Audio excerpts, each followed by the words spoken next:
Et bonjour à tous. Alors aujourd'hui on se retrouve pour le test d'une petite caméra qui est la Xiaomi Yi 4K.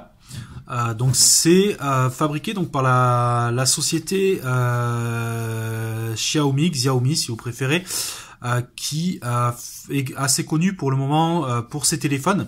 Là il faut savoir que c'est une filiale, donc la marque réelle c'est Xiaoyi, donc comme la référence de la caméra. Donc c'est une petite caméra sport qui se veut quand même, on va dire, milieu de gamme déjà, voire même presque haut de gamme. C'est une caméra que vous allez retrouver aux alentours des 200 € à peu près. Mais sachez que ça peut être pas mal à surveiller en ce moment. Elle est assez souvent en vente flash à 129 € sur Amazon. Donc moi c'est le prix auquel je l'ai touché. Il faut savoir que à 129 €, très franchement, on va le voir un petit peu par la suite, vous pouvez y aller, franchement, c'est une bonne caméra. Après, pour être franc, à 200 ou 250 € même, à peu près le prix où elle a été lancée et où elle est le plus souvent commercialisée, là, ce sera peut-être pas forcément le meilleur modèle à prendre. Donc c'est une petite caméra sport, un petit peu comme la SJ-Cam que j'avais déjà testé auparavant. C'est donc une caméra qui peut aller jusqu'à en résolution 4K, 4K 30 fps, donc c'est quand même plutôt pas mal. Après dans les résolutions inférieures, je crois qu'on a jusqu'à du 120 fps, donc c'est quand même plutôt correct.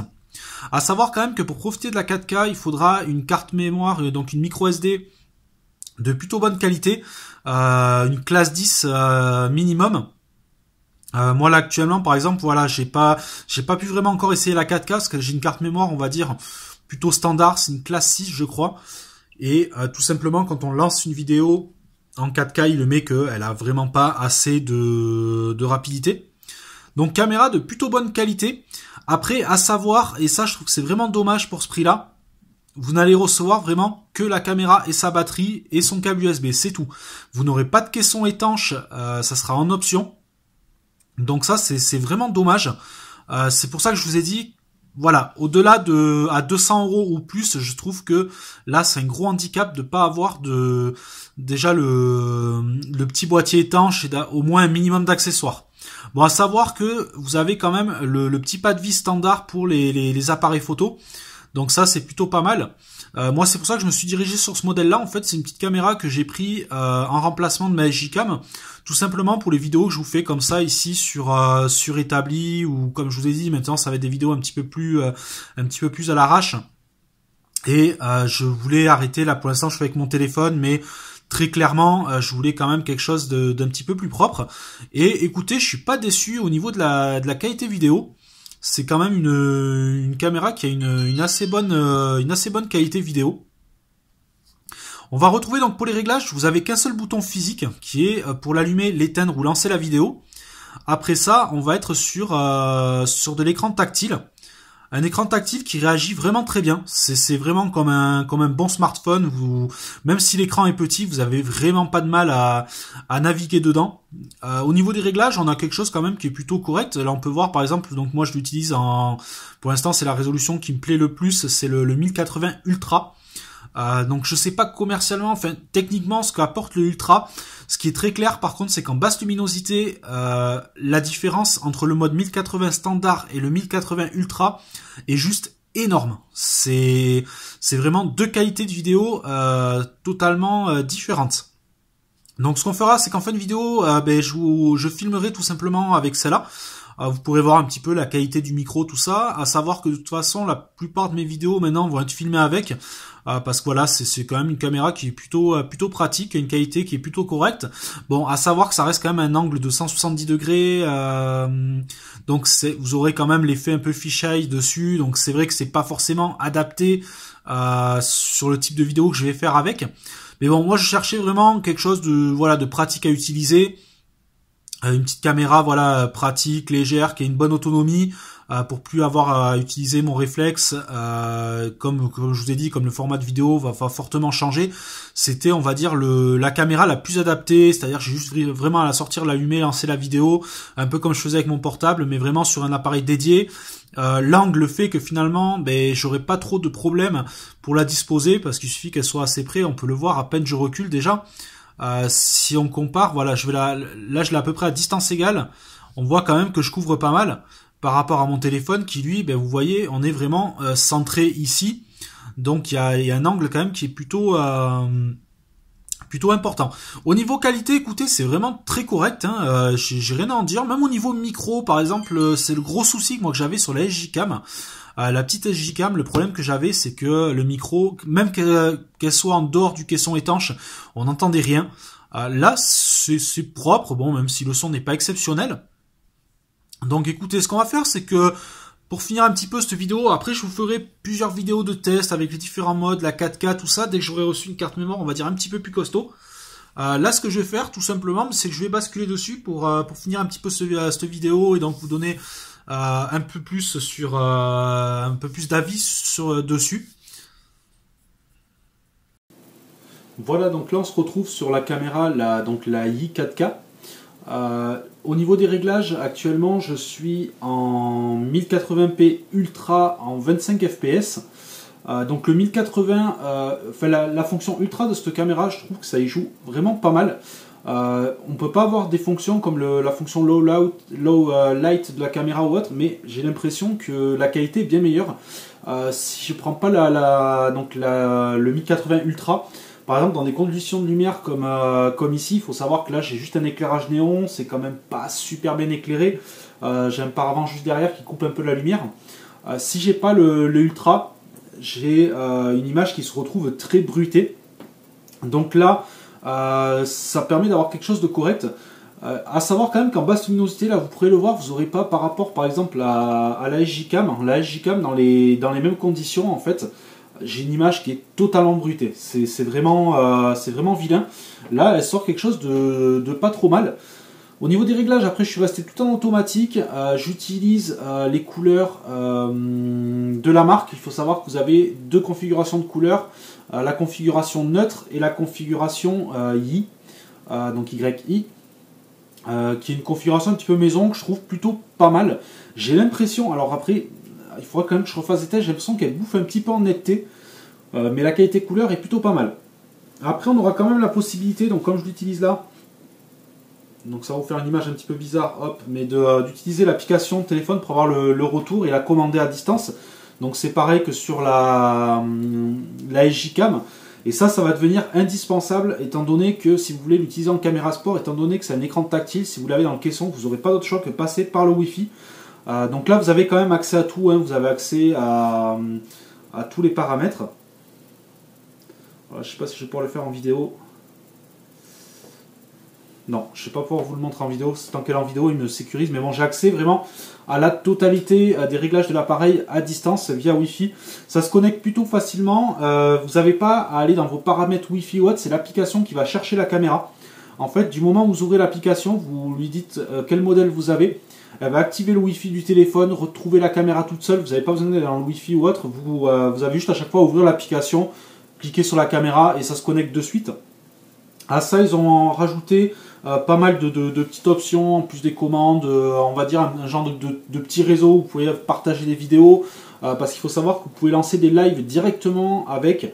Donc ça c'est plutôt pas mal. Autre petit point que je voulais aborder, c'est les commandes vocales. Donc certaines personnes dans les vidéos ont dit que cette caméra n'avait pas du tout de contrôle vocal. Il faut savoir que oui, vous avez le contrôle vocal sur cette caméra là. Donc ça peut être encore un autre atout par rapport au fait que ce soit un écran tactile. Après, là pour information, j'utilise la dernière version, je l'ai faite hier. À savoir que sur la qualité vidéo, j'ai pas vraiment vu des différences. Par contre, j'ai vu une différence au niveau du micro et peut-être pas forcément dans le bon. Je trouve que ça a énormément, dans la dernière mise à jour, le gain du micro a été énormément augmenté. Et vous allez voir, j'ai tourné une vidéo il y a pas longtemps, elle sera peut-être sortie avant celle-ci, où je fais la réparation d'un PC. Vous allez voir que je suis souvent très proche de la saturation dans la caméra. Il n'y a qu'à peu près à cette distance-là que j'arrive à peu près à avoir un son correct. Si je me rapproche un petit peu, ça va assez vite saturer. Bon, sinon, à part ça, ça reste un très bon modèle. Surtout si vous l'avez, je vous dis, à 129 € sur Amazon, vous pouvez y aller sans souci. À 200 €, je vais commencer à lui trouver pas mal de défauts, notamment le manque d'accessoires. Sinon, au niveau de la qualité, elle est plutôt là, c'est plutôt propre. Au niveau réglage, c'est extrêmement complet. Vous commencez déjà à voir, encore une fois, comparé avec la SJ Cam, vous avez des paramètres qui sont quand même bien plus évolués. Autre chose, l'autonomie est bonne.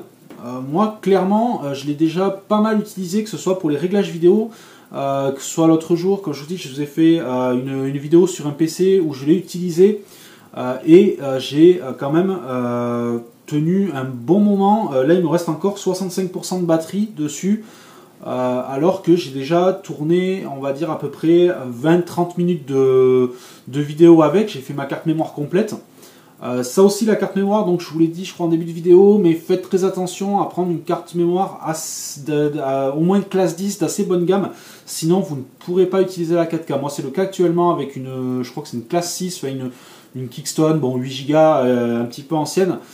Je passe tout juste la 1080p, tout ça c'est bon. Du moment où je commence à augmenter les FPS en 1080 ou que je veux passer à la 4K, c'est foutu. La caméra se met en erreur, dit qu'il y a un manque de données, elle se bloque.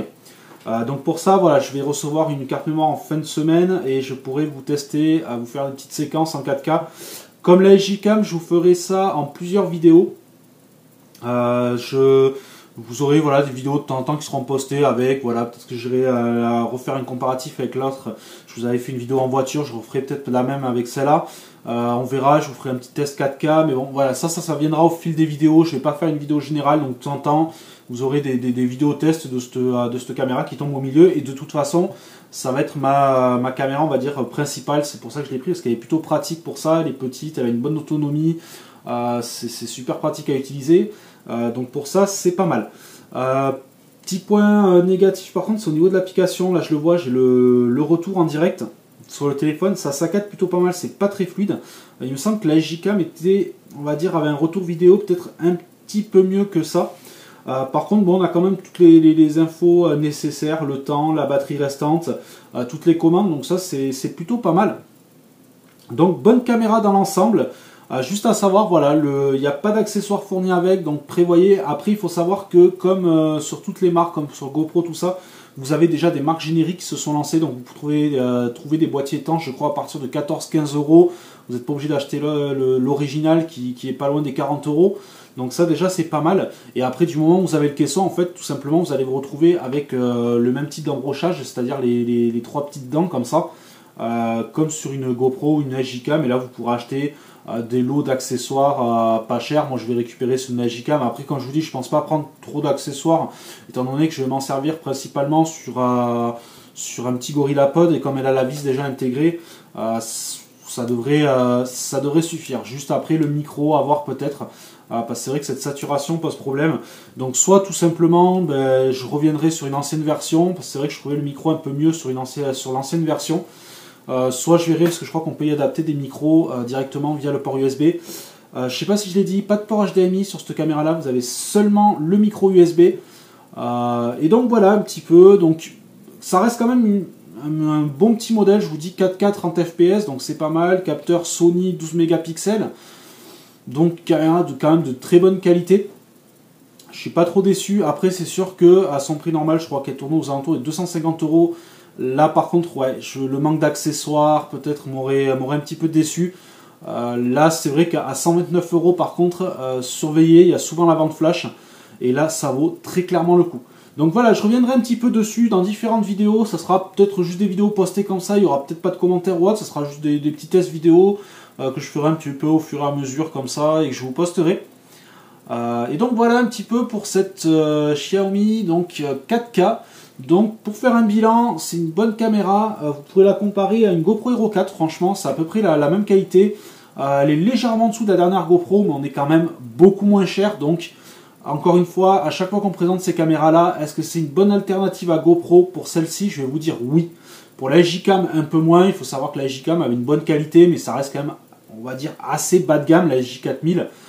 Bon, pour le prix c'est correct, mais bon voilà, déjà celle-ci, voilà, elle a 2 ans. Je m'en suis pas tant servi que ça, mais déjà la batterie tient plus la charge. Donc bon, on sent que la qualité est moindre. Là pour le moment ça va, on a une qualité moi, qui me paraît plutôt convenable. Donc à voir dans le temps et je reviendrai un petit peu dessus vu que je vais m'en servir pas mal sur les prochaines vidéos. Allez, comme d'habitude, si vous avez des questions, n'hésitez pas dans les commentaires. Et quant à moi, je vous dis à une prochaine vidéo. Allez, ciao ciao.